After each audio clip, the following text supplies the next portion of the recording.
Om Namaste.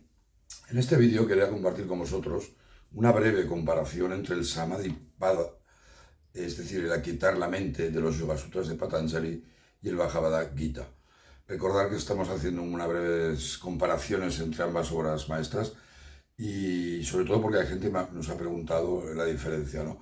Y ya avanzaros que son necesarias estudiar las dos, tanto los Yoga Sutras como el Bhagavad Gita. En el Samadhi Pada, que consta de 51 aforismos de los Yoga Sutras de Patanjali, se define Samadhi. Es algo como un estado de iluminación a través de la meditación del Jnana Yoga en el Gita, en donde Purusha, el ser, el vidente, el principio universal eterno, habita en sí mismo. Recordemos que el capítulo 6 del Bhagavad Gita se llama precisamente el yoga de la meditación, el Jnana. Swami Vivekananda definió el Samadhi como un estado de supraconsciencia. Es un estado de absorción con Dios. Cuando un Swami se desprende voluntariamente del cuerpo, entra en el Maha Samadhi. Tanto Sri Ramakrishna como Swami Vivekananda alcanzaron también el Bhava Samadhi, el estado de conciencia extática. Según los Shastras, las reglas hindús, el Nirvikalpa Samadhi es la experiencia espiritual más elevada. Sri Ramakrishna lo alcanzó gracias a su gurú de Advaita Vedanta, Totapuri, y duró, prepararos, 6 meses. El término equivalente a Samadhi en el Bhagavad Gita sería Moksha. El último capítulo del Gita, el 18, el yoga de la liberación mediante la renuncia, que en sánscrito precisamente se llama el Moksha Sannyasa Yoga. Tanto en la filosofía del yoga, el Raja Yoga de la filosofía Sankhya, en los Yoga Sutras de Patanjali como en el Bhagavad Gita, se utiliza el concepto de Purusha. Os leo una reflexión de Swami Sivananda sobre el Samadhi. Decía: si una persona puede mantener su concentración en el mismo punto durante 12 segundos, ha adquirido la capacidad de concentración. Si es capaz de mantenerla durante 12 veces más, o sea, 12 por 12 segundos, es decir, 144 segundos, adquiere la capacidad de meditación. Y cuando consigue mantener la concentración durante 12 veces más, es decir, 28 minutos con 48 segundos, adquiere la capacidad de Samadhi.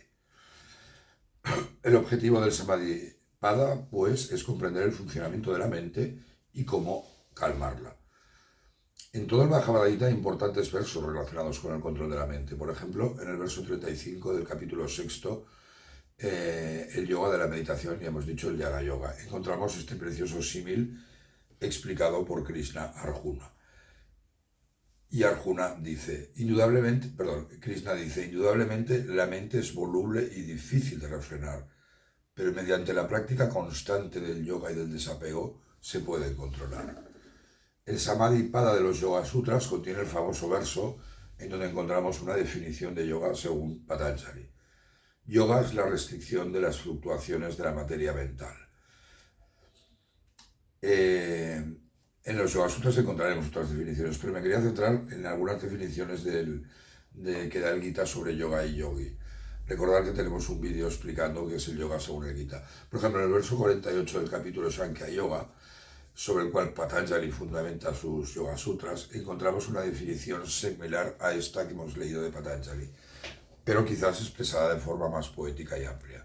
Decía: actúa sin apego, firme en el yoga, equilibrando la mente en el éxito y el fracaso. El yoga es la imparcialidad de la mente.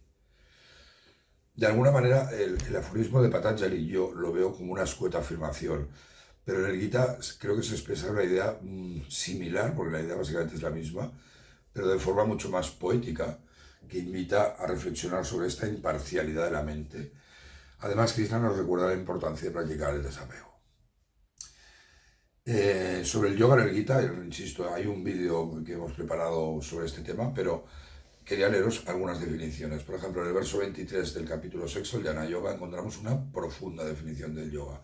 Dice: ese estado debería conocerse como yoga, la unión con el Supremo, la desunión de toda unión con el dolor.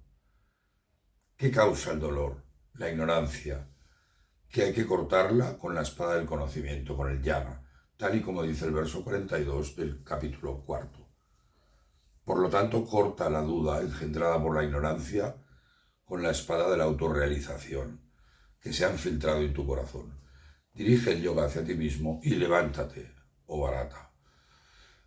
O en el verso 15 del capítulo 15, Krishna dice, con la mente controlada el yogi se une a Atman, gana la paz que culmina en el nirvana, la paz que está en mí. O en el verso 8 del capítulo 6, el yogi que está plenamente satisfecho por la sabiduría y el conocimiento discriminativo, la experiencia de sí mismo, que es firme como una roca, que ha dominado sus sentidos, y para quien un pedazo de tierra, una piedra y el oro son lo mismo, está poseído o armonizado por el yoga. Para Swami Vivekananda, la ecuanimidad mental ante el éxito y el fracaso es yoga, y también es yoga la fusión de la mente con Atman. En los Yoga Sutras, cuando el hombre ha sido capaz de aquietar la mente, entonces se revela el vidente o el yo real. Y os leo la 1.4, la Yoga Sutra 1.4, dice, entonces el vidente se establece en su propia naturaleza esencial y fundamental. Y en el siguiente leemos, en otros estados hay asimilación del vidente con las modificaciones de la mente. En el Bhagavad Gita el término vidente prácticamente no se utiliza, sino que se suele hablar de Atman. En los Yoga Sutras 1.33 a 39 de Patanjali menciona 7 prácticas para quitar la mente. La séptima es la absorción meditativa definida en 1.39. Y luego más adelante en el 1.40-51 y en el 3.1.12 también se explicará con más detalle. Una vez calmada la mente, se alcanza el Kaivalya, es decir, el aislamiento del vidente de las impurezas de la mente, es decir, de sus dificultades, y esto se desarrollará en el 4.º libro, en el Kaivalya Padma. También se definen los diferentes estados de consciencia. Este término no aparece en el Bhagavad Gita. El dhyana en el Bhagavad Gita. Yo os quería leer un poco los principales temas que se analizan en este capítulo del Gita sobre el dhyana. Dice, entre los versos 1 y 4, compara el karma yoga con el nishana karma, es decir, la acción ejecutada sin expectativas por sus resultados. El yogi como sannyasini sabio, después analiza la autoconquista del yo, es decir, de Atman. Entre los versos 7 y 10 vemos el perfil de yogi que se ha autoconquistado. A continuación veremos la práctica de la meditación. Entre los versos 32 y 36, el autocontrol de la mente y el yoga. Y al final de este capítulo encontraremos un bloque dedicado a analizar el destino de quien tiene fe pero se aleja del yoga, y una relación entre el bhakti y el jnana yoga. Y os leo algunos versos de este capítulo. Por ejemplo, el verso 10 dice, deja al yogi que practicando jnana yoga centre constantemente su pensamiento en Atman, permaneciendo solo en un lugar determinado, con la mente y el cuerpo bajo control, liberado de deseos y posesiones. En el verso 15 leemos, con la mente controlada, el yogi se une a Atman, gana la paz que culmina en nirvana, la paz que está en mí.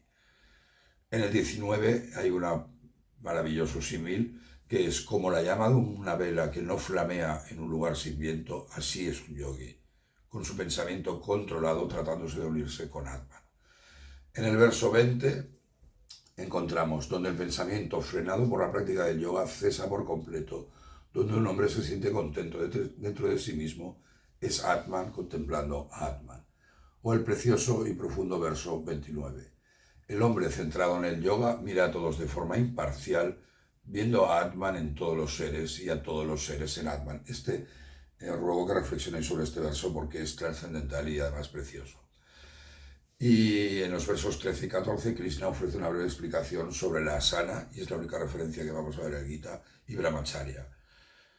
Y dice, manteniéndose firme, sosteniendo tronco, cuello y cabeza en línea recta e inmóviles, fijando sus ojos en la punta de su nariz y sin mirar a su alrededor, con el espíritu tranquilo, libre de miedo, firme en el voto de brahmacharya, manteniendo su mente controlada, el yogi debe sentarse con todos sus pensamientos en mí, absorto en mí.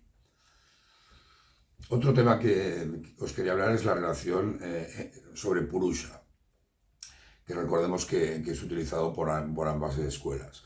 El Purusha en el Bhagavad Gita, en el capítulo, lo vamos a encontrar en varios capítulos del Gita. En el Yoga del Campo y del Conocedor del Campo se define Purusha, ese principio universal eterno que es omnipresente, indestructible y sin forma.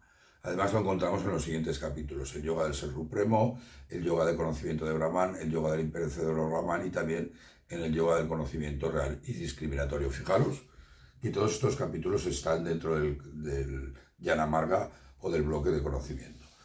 En el verso 20 del capítulo 13, el yoga del campo y del colonizador del campo, que por cierto es un capítulo súper interesante y a veces no se le da la importancia, creo, que tiene. Krishna explica a Arjuna la diferencia entre el espíritu, Purusha, y la naturaleza, Prakriti. Tienes que saber que Prakriti y Purusha no tienen principio, que todas las modificaciones y gunas nacen de Prakriti. En el verso 21 vemos que es el causante de la experimentación del dolor y placer, es precisamente Purusha. Y en el verso 22 vemos que como Purusha, que reside en la naturaleza, Prakriti es afectado por las gunas, sattva, rajas y tamas. Y en el 24 nos muestra el moksha, el camino de liberación, si entendemos realmente lo que es Purusha. En el verso 22 observamos que Purusha reside en Prakriti y es quien experimenta las gunas. Porque Purusha, residiendo en Prakriti, experimenta las gunas nacidas de Prakriti. Om Namaste, espero que este vídeo os haya servido, os haya gustado y os invito a que lo compartáis con quien queráis. Muchísimas gracias. Om